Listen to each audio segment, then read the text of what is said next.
प्रदेश र प्रतिनिधि सभा निर्वाचनका लागि चीनको सीमावर्ती दुर्गम किमाथाङ्कामा निर्वाचन टोली पठाइएको छ।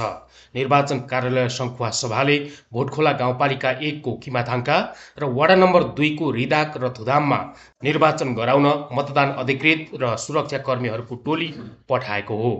सदरमुकाम खादबारीदेखि 162 किलोमिटर टाढा रहेको किमाथाङ्का, रिदाक र धुधाम पुग्न 3 दिन पैदल यात्रा गर्नुपर्छ। खादबारीदेखि बरुडसम्म यातायातको सुविधा भए पनि त्यहाँदेखि पैदल हिँड्नुपर्ने हुन्छ।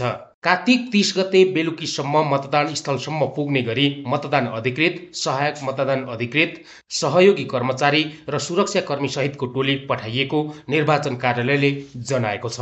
जिल्लाका अन्य नजिकका ठाउँहरूमा सोमबारदेखि पालैपालो निर्वाचन सामग्री र सुरक्षा टोली सहित मतदान स्थल खटाइनेछ।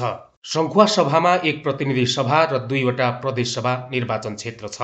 5 वटा नगरपालिका र 5 वटा गाउँपालिका गरी 10 वटा स्थानीय तह रहेको सङ्खुवासभामा 76 वटा वडाहरू रहेका छन्। जिल्ला निर्वाचन कार्यालयको तथ्याङ्क अनुसार सङ्खुवासभामा 1,17,554 जना मतदाता छन्। जिल्लामा 108 मतदान स्थल र 162 मतदान केन्द्र रहेको छ।